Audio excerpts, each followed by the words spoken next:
My girlfriend's so-called male idol, the guy she'd admired for years and who'd been abroad for 3, finally came back. At the welcome back dinner, Gardenia spent the entire time picking food for him, fussing over him, asking if he was cold or tired, as if I, sitting right next to her, were a corpse. The men shot me a provocative glance, then turned to Gardenia and said, "Gardenia, you've always understood me best. Too bad some people just don't know how to cherish what they have." Gardenia was just about to echo him when I flipped the table. Scalding soup splashed all over the cheating pair. Amid the screams, I calmly straightened my cuffs. "If you're this in love, then this pig slop is on the house." With that, I turned around and wrapped an arm around the wealthy heiress standing at the door watching the show, who also happened to be that man's fiancée. "Miss Lee, a dump like this is filthy. How about we go somewhere else and catch up?" Chapter 1. Truth be told, before I flipped the table, I had already endured 40 full minutes. In those 40 minutes, Gardenia didn't look at me once. Her chopsticks seemed to have eyes of their own, precisely picking up the river prawns Adrian loved most, peeling the shells, dipping them in vinegar, and placing them into his bowl. The movements were so practiced that it made me feel like the one who'd slept beside her for the past 3 years wasn't me, but this man who had landed from France less than 3 hours ago. "Adrian, your stomach isn't great. You must not be used to cold food overseas. Eat something hot." Gardenia's voice was so gentle it could practically drip water. I'd only ever heard her use that tone when she asked me to buy her that Chanel hobo bag. Adrian wore a linen shirt that looked expensive, the collar casually open, exuding a cynical, artsy vibe. He enjoyed Gardenia's attentiveness, yet his gaze drifted toward me, 3 parts amusement, 7 parts provocation. "Sean, right, I've heard Gardenia mention you." He lifted his wineglass but made no move to toast me, just swirled it in his hand. "I hear you're in finance. Not bad. Making money isn't shameful. It's just that we artsy types don't really understand those number games of yours. All reeking of money." My hand paused mid-cut on the steak. Reeking of money. The 28,000 yuan designer coat Gardenia was wearing, the latest iPhone in her hand, and this welcome back dinner costing over 2,000 per person. Which one of those hadn't been paid for with that very money stink of mine? Before I could speak, Gardenia got anxious first. She lightly scolded Adrian, tapping the back of his hand. "Adrian, don't say that. Sean is a bit vulgar, sure, but he's honest. He's taken good care of me these past few years." Honest, vulgar. Those 2 words landed like precise slaps across my face. I put down my knife and fork, wiped my mouth with a napkin, and looked at Gardenia with a half smile. "Taken care of you? You mean helping you pay off the 50,000 in credit card debt someone left behind 3 years ago? Or covering the monthly payments on that Panamera?" The air in the private room froze instantly. Gardenia's face flushed red. She hadn't expected me to bring up money in front of Adrian. To her, talking about money was the most hurtful and undignified thing in the world. "Sean, what do you mean by that?"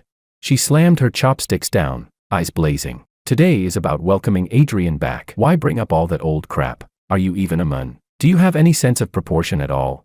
Adrian let out a perfectly timed chuckle. He wrapped an arm around Gardenia's shoulders, like he was soothing a bristling cat, then turned to me, superiority written all over his face. "Gardenia, you really do understand me best. It's just a shame some people don't know how to cherish things, or what romance even is." As he spoke, he picked up the peeled prawn and brought it toward Gardenia's mouth. "Come on, Gardenia, don't be mad. Open up." Gardenia lowered her head shyly, ready to take the prawn. At that moment, the string in my mind called reason snapped. I stood up, both hands gripping the edge of the marble tabletop. My muscles tightened. I put in force. Crash. The massive noise made the entire private room shake. An entire table of exquisitely prepared dishes, along with the scalding Buddha jumps over the wall, red wine, and seafood, traced a filthy arc through the air, then landed squarely on the cheating pair. "Ah!" Gardenia let out a shrill scream. The peeled prawn never made it into her mouth. Instead, that basin of hot soup gave her 28,000 yuan coat a free dye spa. Adrian had it even worse. A whole plate of abalone sauce was dumped onto the hairstyle he was so proud of, flowing down his so-called artist shirt, leaving him as miserable as a drowned rat. The private room door was pushed open by the commotion. A waiter and several onlooking guests stood at the entrance, staring in shock. Among them stood a woman wearing a black, custom-tailored high-fashion suit dress. Her arms were crossed, her expression cold, yet the corner of her lips carried a faint trace of amusement. Elisa Lee, the eldest daughter of the Lee group, and Adrian's fiancée in name. What a small world. Amid the screams and curses, I unhurriedly straightened my cuffs, flicking off dust that didn't even exist. I didn't spare the 2 people on the floor a single glance. My voice was calm, as if I were discussing the weather. "Since you're so deeply in love, this meal of pig feed is my treat. Sean, you're insane. I'm calling the police." You psycho. Gardenia screamed hysterically while shaking vegetable scraps off her body. I ignored her completely and walked straight toward the door. When I passed by Elisa, I stopped. I reached out and naturally wrapped an arm around her slender waist. Her body stiffened slightly, but she didn't dodge. Instead, she tilted her head and raised an eyebrow at me. Miss Lee, I said with a smile, looking into her sharp, intelligent eyes. A dump like this is far too filthy. How about we go somewhere else and catch up?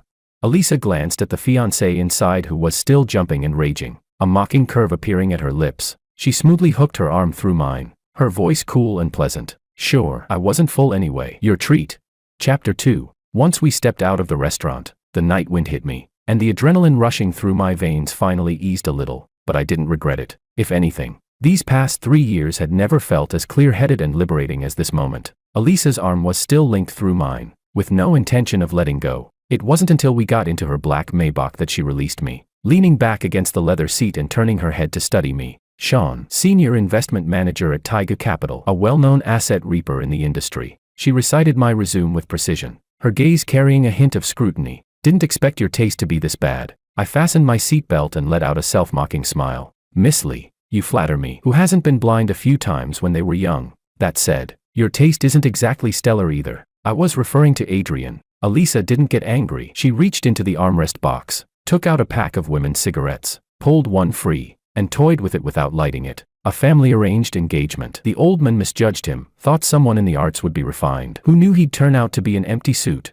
Her tone was filled with disgust. You did well flipping that table. I've wanted to do that for a long time, but it wasn't convenient for me. So you didn't push me away because you wanted to use me as your gun? I asked. Mutual benefit. Elisa turned to face me directly. You need to get rid of that leech of an ex-girlfriend. I need a reason to call off the engagement. Making a scene today works in both our favor. A smart woman. Talking to smart people saves energy. Where to? She asked. We didn't get to eat. I'm actually hungry. Do you mind street food? Miss Lee.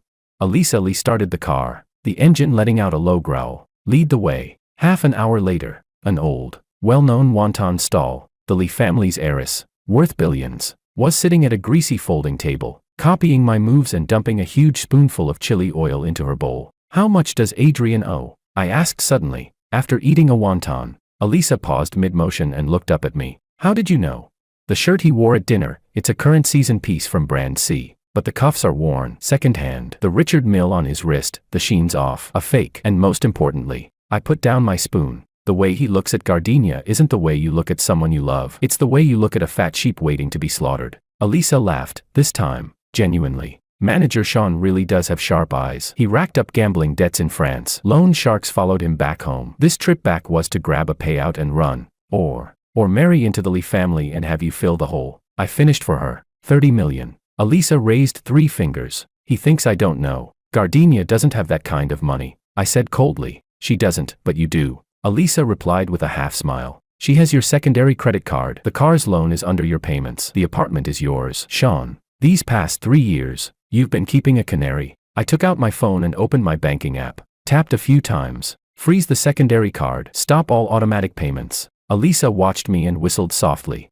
Ruthless. But the apartment's tricky, isn't it? Her name's on it. Her name. I sneered. When I bought it, I planned ahead. It's notarized as premarital property. Adding her name was just to put her at ease. She only has the right to live there. No ownership. And my eyes turned icy. The down payment was mine. The mortgage was mine. If she dares to make trouble, I'll make her cough up 3 years' worth of rent. Elisa looked at me, a flicker of admiration passing through her eyes. Looks like I don't need to worry about you going soft. Just then, my phone started vibrating like crazy. Gardenia flashed on the screen. It buzzed more than 10 times in a row. I didn't answer. I muted it and placed it face down on the table. Not picking up, Elisa asked. Let the bullets fly a little longer, I said, sipping the hot broth. If I answer now, it'll just be her screaming. The real show starts when she realizes her card won't go through. Chapter 3. Sure enough, less than 10 minutes later, my phone vibrated again. This time it was a WeChat notification. Gardenia sent a barrage of voice messages, mixed in with several photos. In the photos, Adrian was still awkwardly wiping grease off his body, while a close-up of the bill was taken crystal clear. That dinner, plus a few good bottles of wine, 24,000. Add the damaged tableware and cleaning fees, and the restaurant demanded another 5,000. Total, 29,000. I tapped the first voice message. I didn't hold the phone to my ear. I put it straight on speaker. Gardenia's shrill voice exploded over the wonton stall. Sean, you stopped the secondary card. Are you even human? You pick now to cut off my card. All the waiters are staring at us. Transfer the money right now. You already made Adrian look like this. You're seriously going to make him pay. Send me 30,000 immediately, or this isn't over. Don't even think about coming home tonight. Elisa, listening to this righteous screaming, nearly spat out her wontons. That lung capacity. She commented, what a waste not going into opera. I didn't reply. I simply blacklisted Gardenia. Then I opened Alipay and transferred €1 to her. Note, breakup fee. Also, I'm not paying for that pig feed. Whoever ate it pays for it. Elisa raised an eyebrow at my move. €1. That's brutal. You're humiliating her. Not really. At market price, the pork in that meal is worth about that much. I wiped my mouth and stood up. Let's go. Miss Lee, I'll take you home. I've got some packing to do. Packing. I'll let her live in that place for a few more days. It's filthy. I don't want it anymore. By the time we reached my apartment building, it was already 10 at night. Elisa rolled down the window and looked at the brightly lit high-rise. Need help. The Lee family has a few excellent lawyers. They're very good at property disputes. Thanks. But that'd be overkill. I waved her off. When it's time to really deal with Adrian, I'll come to you. Elisa handed me a business card. There was only a private phone number on it. Anytime. Sean, don't disappoint me. The Maybach disappeared into the night. I stood downstairs and lit a cigarette. Looking at the window that I once called home, I felt nothing at all. The elevator climbed to the 16th floor. I pressed my finger to the scanner. Beep. Fingerprint verification failed. I tried again. Beep. Fingerprint verification failed. Then the password. Incorrect password. Heh. Gardenia worked fast. In less than 2 hours, she deleted my fingerprint and changed the code. So this was her plan, lock me out and teach me a lesson. Muffled voices drifted from inside. Gardenia, this isn't a good idea. He bought this place. After all. Adrian's voice, dripping with affected delicacy. What are you scared of? My name's on the deed. This is my apartment. He went crazy tonight and made you look like that. He needs to learn his lesson. Let him kneel outside all night. But, that 20-something thousand. I paid it on my credit card. Oh, Adrian, don't worry. When he comes back tomorrow to apologize, I'll make him pay you back double. He's just a simp. Leave him hanging overnight and he'll behave. Standing outside the door, listening to them, I was so furious I laughed. Make me kneel outside. Pay back double. Gardenia, did you really think I was still that Sean who revolved around you like a pathetic simp? I took out my phone and dialed the property manager. Manager Wong. This is Sean, the owner of Unit 1602. Yes, I forgot my key, and the password doesn't work. Please bring a few security guards up. I need to force the lock. Oh, and help me check. Were there any non-residents registered coming in tonight? There were? Perfect. Call the police too. Say there's been a break-in, home invasion and robbery. I hung up and leaned against the door, lighting another cigarette. 5 minutes later, the elevator doors opened. Manager Wong came running up with 3 burly security guards, even carrying riot control forks, all slightly out of breath. Sir, are you okay? I'm fine. The people inside might not be. I pointed at the door. Break it. Manager Wong hesitated. This door's pretty expensive. I'll pay. Replace it with a new one. Got it. Do it. The 3 guards didn't waste a word. They grabbed the breaching tools and went to work. Bang, bang, crash. Amid the thunderous impacts, the expensive security door burst open. I stepped over the broken door panel and walked into the living room through the swirling smoke. On the sofa, Gardenia and Adrian, both in bathrobes, looked like 2 startled quails, staring in terror at me as if I were a demon. Adrian was wearing my bathrobe. Say, Sean, what are you trying to do? Gardenia shrieked as she jumped up. I exhaled a ring of smoke, my gaze icy as it swept over them. What am I doing? I said calmly. Catching thief. Chapter 4. Thief. What thief? Sean, are you insane? This is Adrian. Gardenia stepped in front of Adrian, shielding him like he was some priceless treasure. Behind me, the security guards exchanged awkward looks. Manager Wong rubbed his hands nervously. Sir, this looks like someone you know. I ignored Manager Wong and walked straight to the sofa, yanking away the Hermes wool throw that Adrian had been sitting on. I'd carried it back from Europe myself just last month. Manager Wong, this man is not a registered resident. He entered without my consent, is wearing my clothes, and using my belongings. If that's not theft, what is? I turned my gaze to Adrian's wrist. There was a green submariner there. My watch. Oh, so, great artist Adrian, weren't you above the stench of money? I sneered. Then why are you sneaking around wearing my watch? Adrian's face went pale. He instinctively tried to hide his hand behind his back, then forced himself to calm down. Sean, don't slander me. This. Gardenia let me wear it for fun. It's just a crappy watch anyway, who'd care about it? If you don't care, then take it off. I stepped forward, staring him down, intimidated by my presence. Adrian stumbled back 2 steps and collapsed onto the sofa. Sean, that's enough. Gardenia rushed over and shoved me, but I didn't budge an inch. I told him to wear it. You've got so many watches, what's wrong with letting Adrian wear one? Why are you so petty? Her sheer self-righteousness was laughable. My things, I'll give them to whoever I want, even if I feed them to a dog. That's my business. But taking my belongings without my permission and giving them to some random man, that's called stealing. I turned to Manager Wong. Did you call the police? Before he could answer, Gardenia shrieked. No police. Sean, if you call the police, I'll kill myself.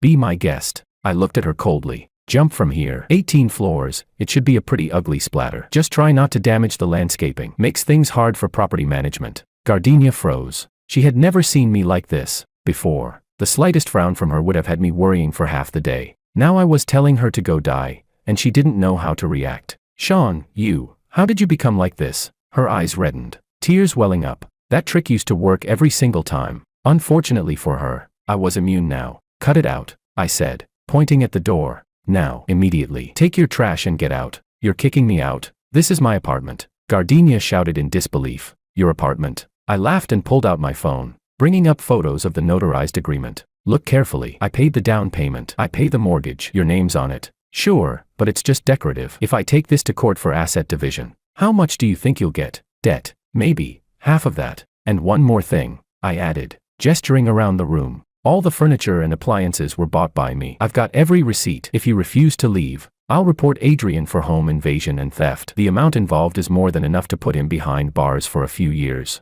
At the word prison, Adrian completely panicked. He might be a con artist, but he was terrified of the police. He hurriedly took off the watch and placed it on the coffee table, tugging at Gardenia's sleeve. Gardenia, maybe we should leave first. Leave? Go where? Where are we supposed to stay tonight? Gardenia made one last attempt to struggle. That's your problem. I sat down in the armchair, crossed my legs. You have 5 minutes. If you're still within my line of sight after that, I won't just call the police, I'll call the media too. An artist freshly back from overseas getting arrested for home invasion and theft. Sounds like a pretty explosive headline, don't you think? This move struck Adrian right in his weak spot. He still needed to rely on his artist persona to skim money. He absolutely could not afford this kind of scandal. Gardenia, let's go, now. Adrian no longer cared about keeping up appearances. He grabbed Gardenia and dragged her toward the door. Gardenia stumbled as she was pulled along. She turned her head to look at me, her eyes filled with resentment and unwillingness. Sean, you'll regret this, what you did to me today. Even if you kneel down and beg me in the future, I'll never forgive you. I didn't even lift my eyelids. Close the door on your way out. No need to shut it too tight. It's getting replaced anyway. The two of them fled in a sorry state. The room finally fell quiet. Manager Wong wiped the sweat from his forehead. Sir, then, thanks for your hard work. I took 1,000 yuan in cash from my wallet and handed it to Manager Wong. Get the guys some cigarettes. Have someone fix the door tomorrow. For tonight, trouble yourselves to patrol a bit more. Got it, don't worry.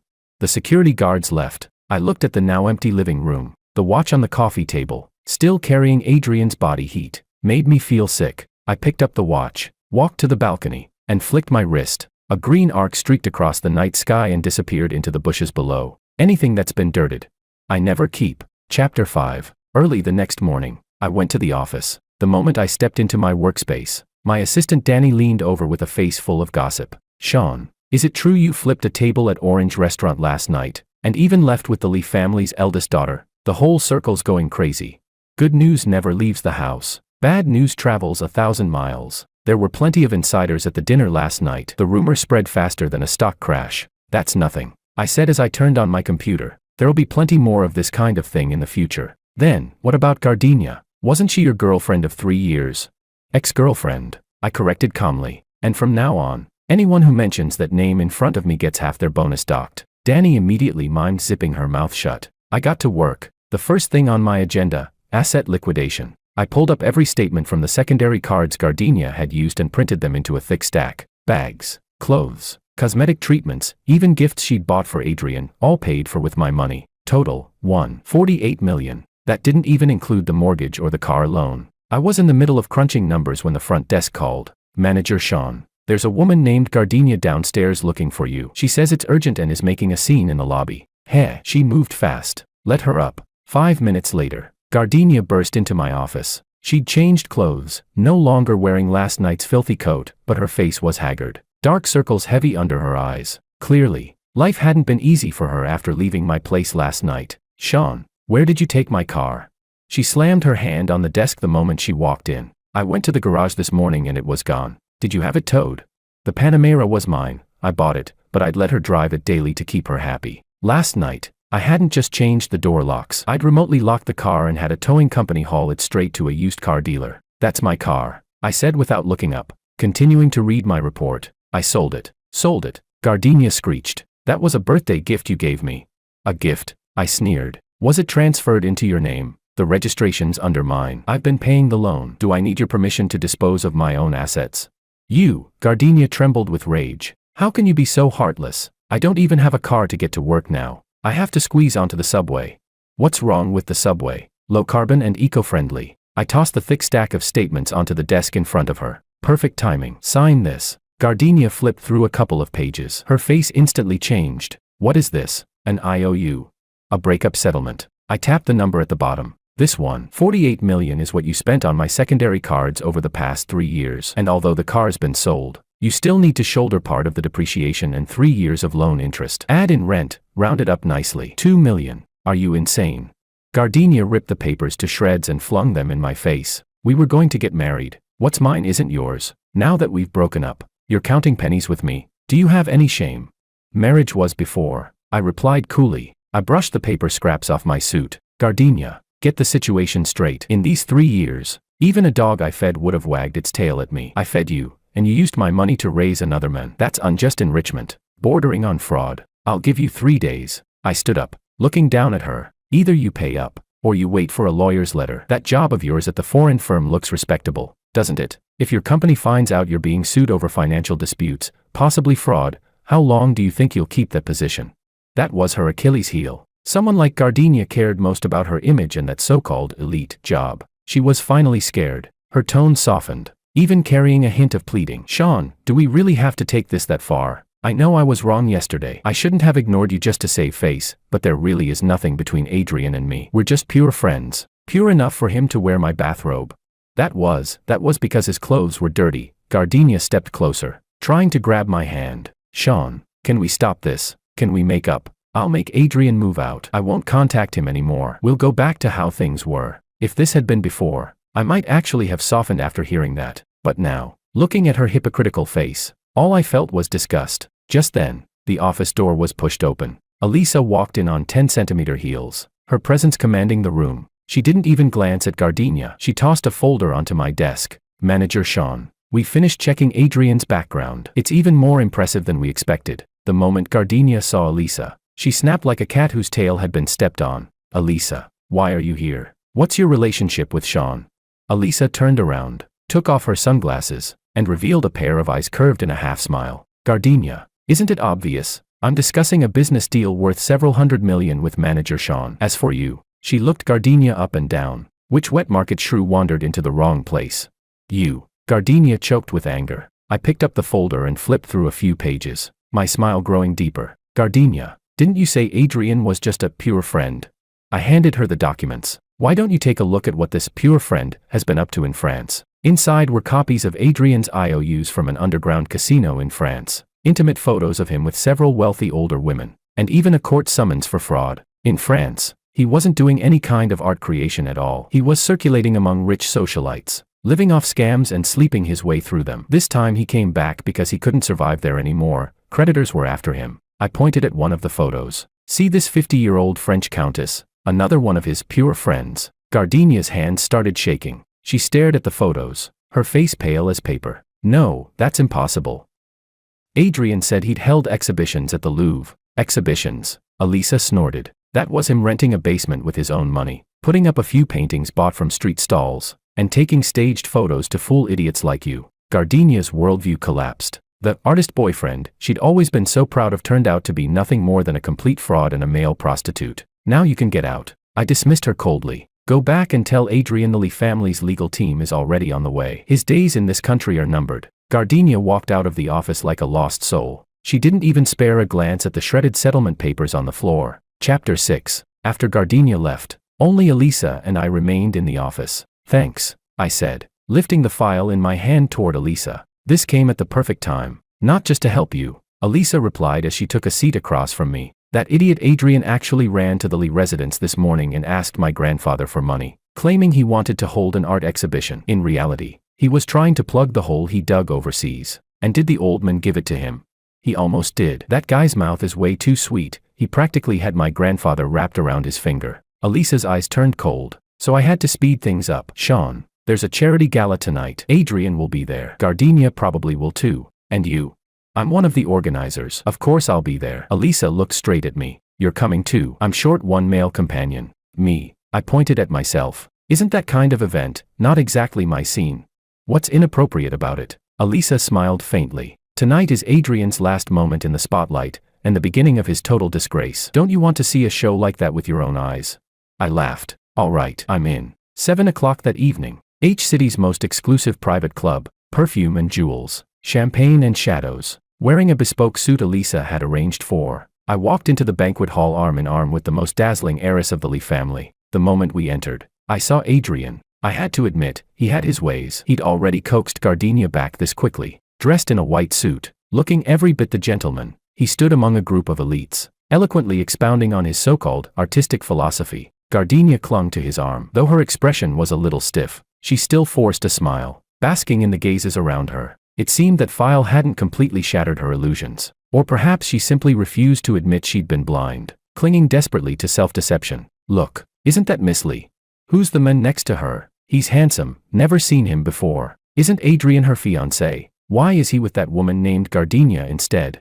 The murmurs around us grew louder. Adrian noticed us too. His expression stiffened for a split second, but he quickly recovered his fake smile and walked over with a wineglass in hand. Elisa, you're here. He completely ignored me and gazed at Elisa with feigned affection. I've been waiting for you. There's an auction tonight. I have a painting up for bidding. All for charity. Elisa Lee looked at him coolly. Oh, you're painting? From that Louvre basement series of yours? Adrian's smile froze on his face. Standing beside him, Gardenia stared at me, linking arms with Elisa, jealousy practically spilling from her eyes. Sean, you really climbed the ladder fast, she said sarcastically. So quick to become someone's keptman. Miss Lee, you should be careful, this guy's a freeloader. He used to live off me too. Smack.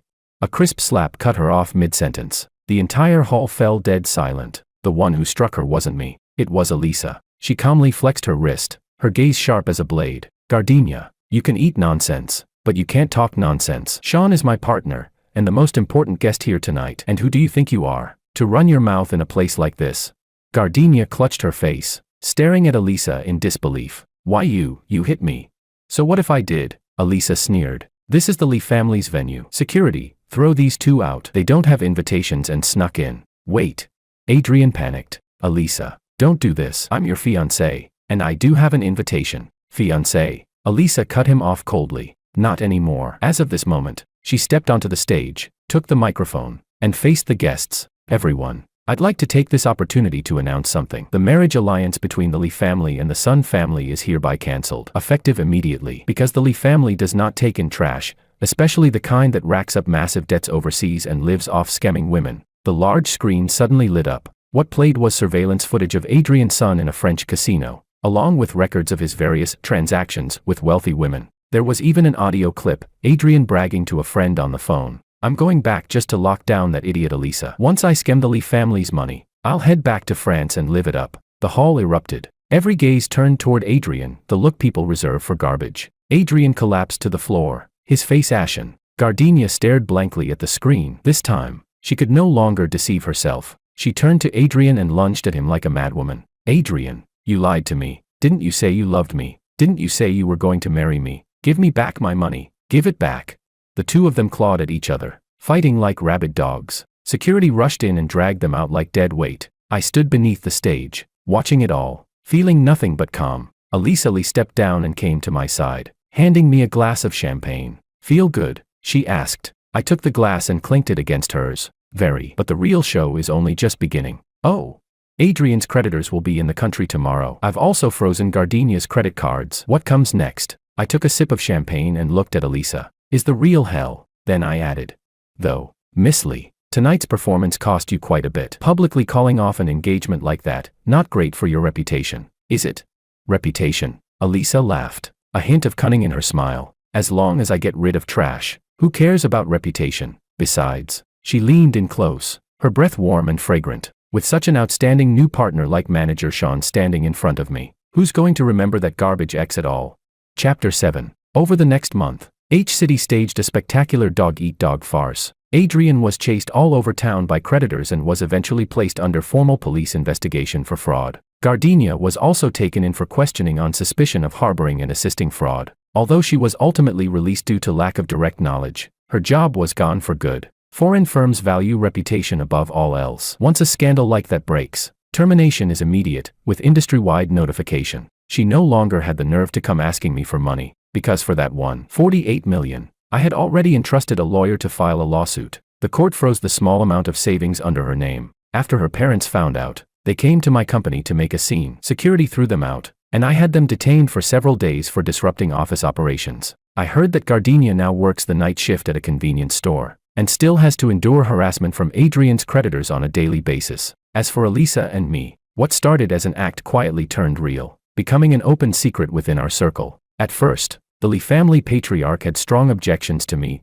a poor kid with no background whatsoever. But after I helped Lee Group resolve a thorny merger case and pushed their stock up 3 points, the old man's attitude toward me changed completely. "Sean," he said, "come over for dinner this weekend. Elisa's grandmother is making soup." That was acceptance. That weekend, I drove the new Maybach Elisa had given me, taking her to the Lee family's old residence. We stopped at an intersection, red light. Absent-mindedly, I glanced out the window. By the roadside, Gardenia was squatting in her convenience store uniform, eating a boxed meal. She had lost a lot of weight. Her hair was dull and yellowed. There was no trace left of the polished white-collar woman she once was. A drunk passerby bumped into her, knocking the box from her hands and spilling the food onto the ground. She didn't explode. She didn't scream. She simply crouched down, picked up the scattered grains of rice, and stuffed them into her mouth. That pig feed she once wouldn't even look at was now keeping her alive. As if sensing something, she looked up in this direction. Through the darkened car window, she probably couldn't see me, but I could see the emptiness and numbness in her eyes.